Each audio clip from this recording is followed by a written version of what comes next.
Welcome to my channel. My name is Tyler. I'm a lo-fi and ambient music producer. First off, a huge thank you to Teenage Engineering for sending me these two EP series, which include the K.O and the Medieval. I have had incredible time for playing around these two gear, and you know I really like hardware gear.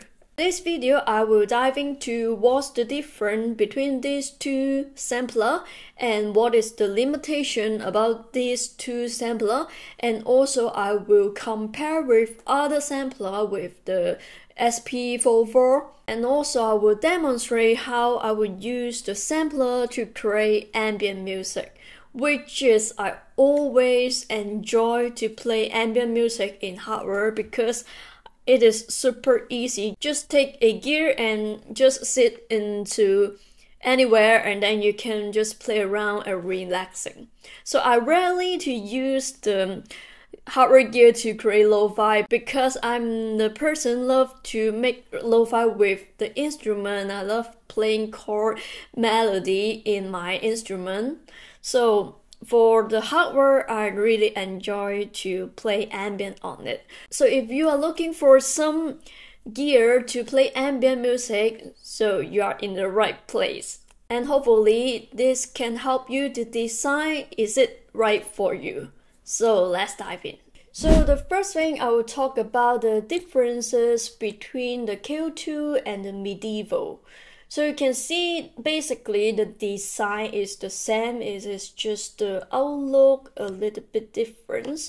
So they both have come up with the stock sounds. So the K.O come with varieties of the preset samples suitable for various genre. So for the Medieval, that means they include some medieval instruments like the lutes, hurdy-gurdies, and Gregorian chants, something like that.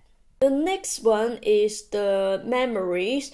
In the K.O you will got the 64 meg of the total memories, and the Medieval, which include the 128 meg total memories, with 96 meg, which is including some of this instrument, so you will only have 32 meg available for the user sample.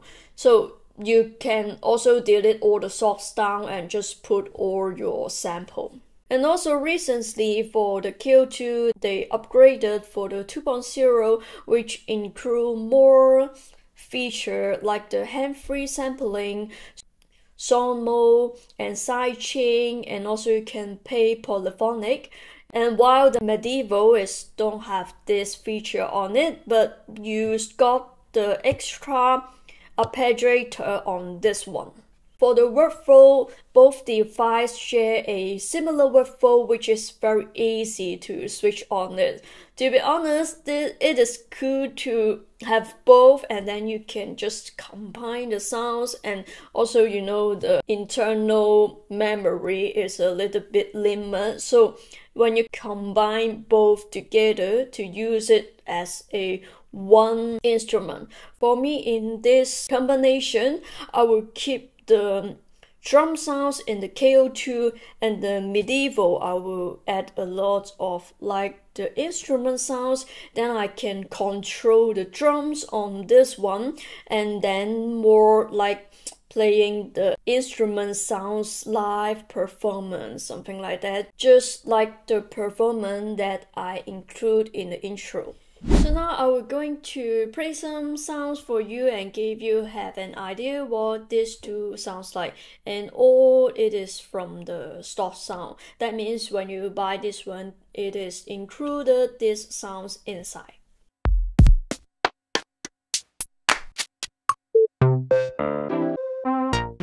Also got the like the instrument sounds.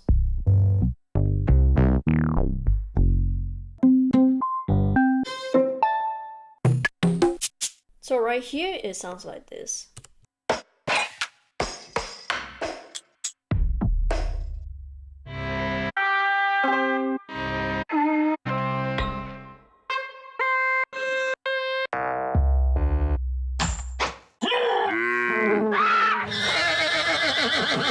So now let's talk about the limitation on this EP series.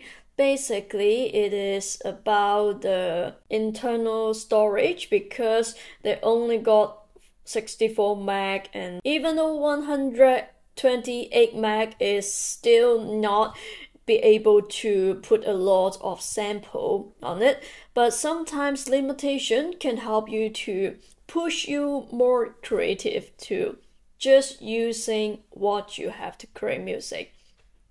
And also keep it in mind, these two you can't add any SD card on it, so basically it is just this internal storage between these two. And also another thing is very important for the effect sounds. Every time you can only use one effect on the master bus, so it will be very limited. You can't have a lot of effects, which may limit create flexibility during live performance or more complex production. Now I will talk about based on the K.O. and the Roland SP-44 because this is my first sampler and I took so much time to learning this.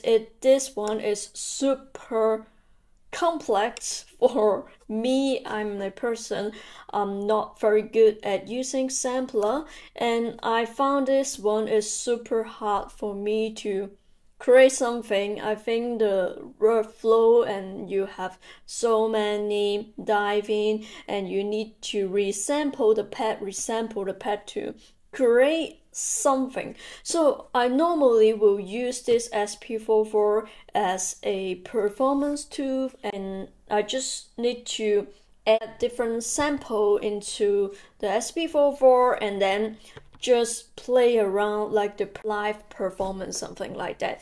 And which is cool is so many effect you can see right here, and also you will got the master bus with more 4 of effects on the master bus, and the storage is super huge, and you can put the sample on this one is super long, and I don't remember how long you can. So for ambient music it is also very good because sometimes we always add the pad sounds like 2 minutes 3 minutes long and then just play around with some notes on top.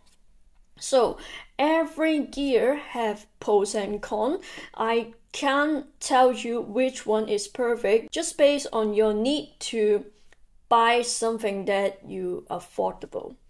So for the first difference, I think it is the size. This Roland SP-44 I bring out for a lot of time for performance, and I feel like this is super big and super heavy for take it out for performance. The one I really like this device is that they got a very slim design, and basically you can just take it out and play around with. Even though you didn't bring your headphone, you can use the built-in speaker, and also they got the built-in microphone. You can just record something directly from this microphone, which is super cool and very convenient. Just sit down and play some music on top. And very easy and convenient to take out because this is just super lightweight. And you can add the 3A battery right here. So that means you can just take this one to anywhere and create music. So this comparison just based on my personal taste, so maybe you will have different tastes to choose different gear. The next one is I think it is super easy for me to finding sounds in this sampler. So I already showed you a lot before, and you just pick one sound, then press the sounds, and then you are super easy. Just like searching the sound on your DAW, the same feeling. Super easy to find a sound and play around. And also in this key button, you already have the scale. Super easy and quick way to play around the chord, the melody in this one. But in the SP-44, for loading the sounds, I feel like it's a bit complex and time consuming. So you need to go to the import and then import from the SD card and then sample and choose the sample, go inside and then pick the one that you want in a blank way and then press. So they will one by one, and also you can just choose it one blank to import everything.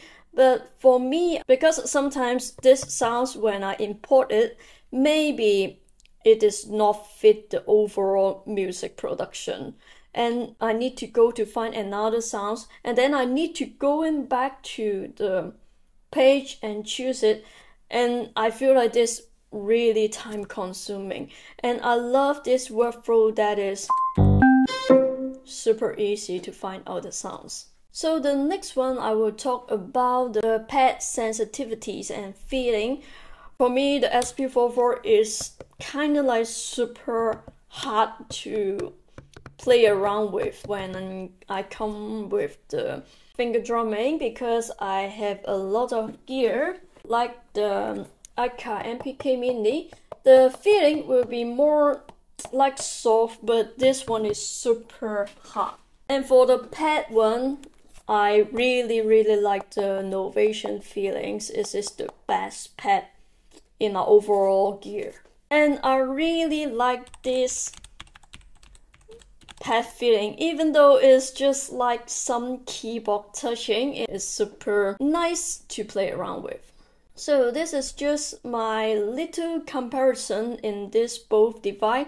In my opinion, if you want to make some more complex using as a standalone, and the SP-44 can just combine with other like synthesizer, is super easy. You can record a lot of synth sounds and manipulate it, and you can create some creative sample in this one. But for the P series, it is a little bit hard. Almost all the time I can only sample one note and then play on this one, because the SP-44 got the more longer sample length, so you can have more flexibility on this one. Everyone have pros and cons, just choose what you like it.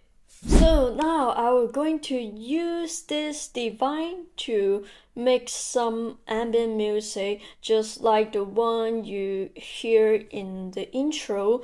And you know, I really like that glitchy sounds, and I think this one is super easy to create that type of the glitchy sounds. So basically, these drum sounds all from the start. So how can we make it like some glitchy sounds? So in this kick sounds,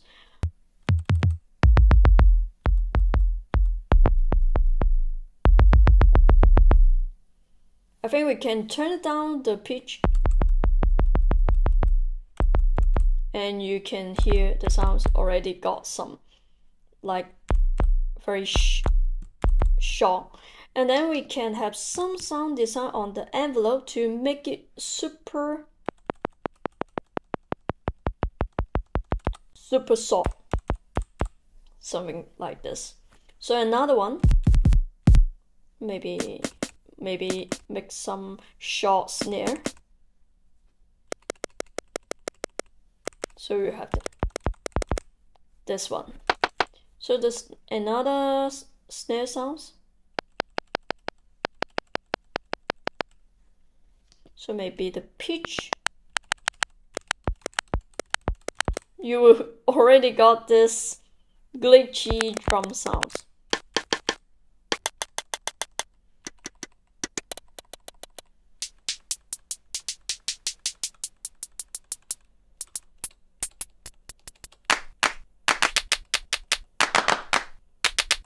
This method, you can create the glitchy sounds just on the stock sounds.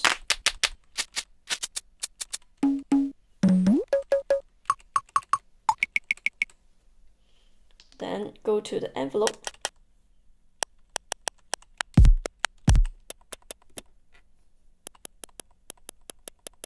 Just based on your taste to try out how long the release you want.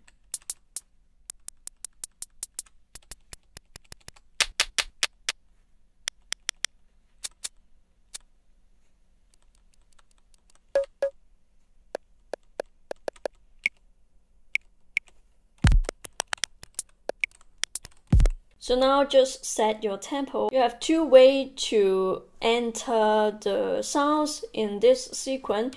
You can just press record and then kick. So this means 1 and 2 and 3 and 4 and. So basically you can just use this to create. Add the sounds on top. Or you can record live. So this is how long you want, 1 bar, 2 bar, 3 bar, 4 bar. So maybe just go for 2 bar.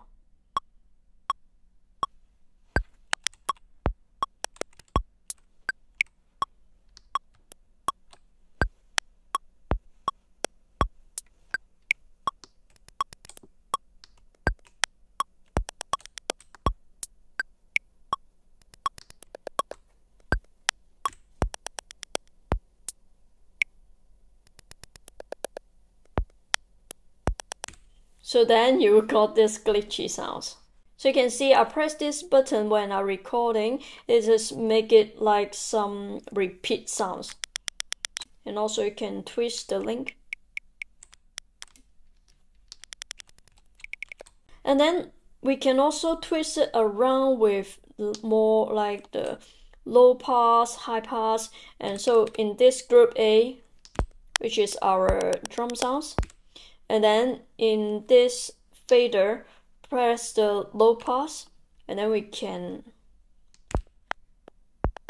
have some more like lo-fi feeling. So we got this glitchy drums, and it's just seconds, super fun. So after that, we can just play around with the pad sounds on top. So here's I use some of my one-shot instrument, and it is free. You can download it under the description. So I have some pad sounds. So you can hear the sounds will be when I release and then it's go off. So we want more longer. So right now we go to the send. You have different modes to play around the sample. In the one,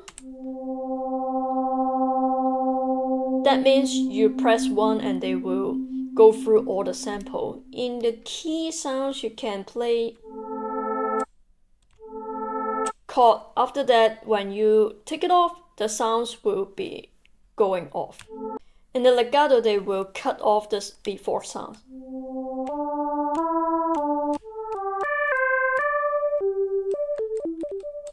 something like that. So we keep it on the key, and then we want the release more longer for the ambient music. So in the envelope, we turn up the release. And then maybe you want the attack more longer.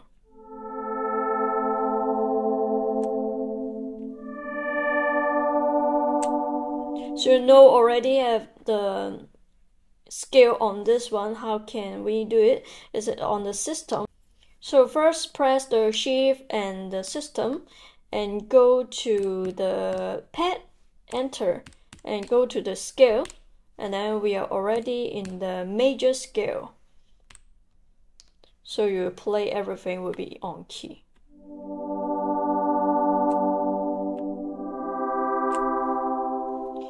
So if you want to lower the octave, press the key and then you can go high or low octave. So just like this, maybe you can want to add some more like the effect on it. And maybe you want to low pass.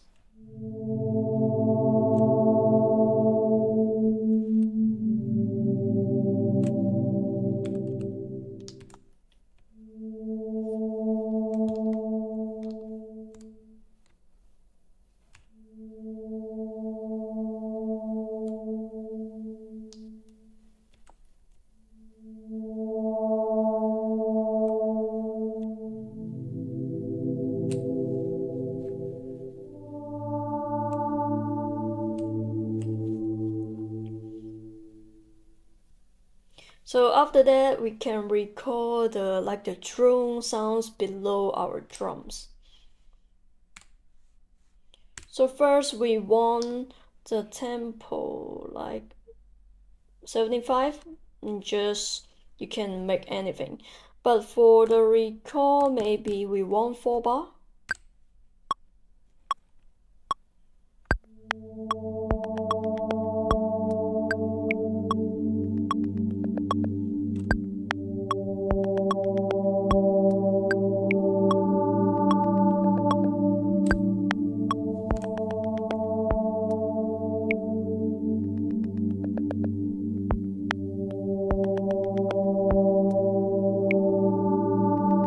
To have this minimal loops with the glitchy jumps and the pad drones on it. So now we can try to play a little melody on top, like jamming, something like that.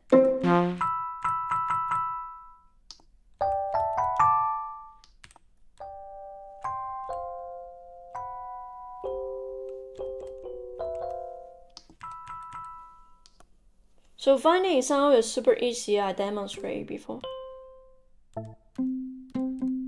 So maybe this one. And also I want the envelope more long. And I want. So you can play around with the jam.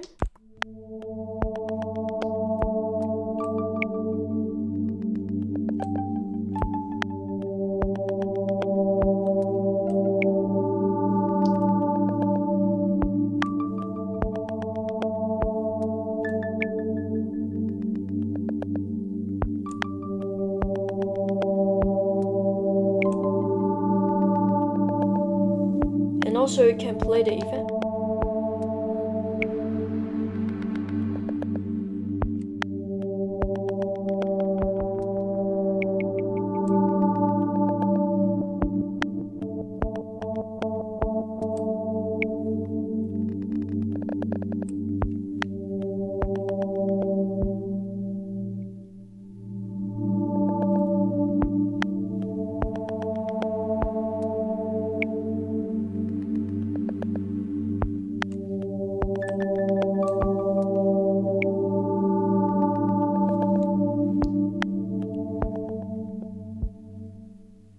I hope you enjoyed this video. Let me know in the comment below what factor you consider to buy a hardware gear. I'm genuinely addicted to explore hardware gear. and I would love to hear your thoughts. If you are interested in more content like this, don't forget to like, subscribe, and hit the bell button. Happy creating, and I see you in the next one.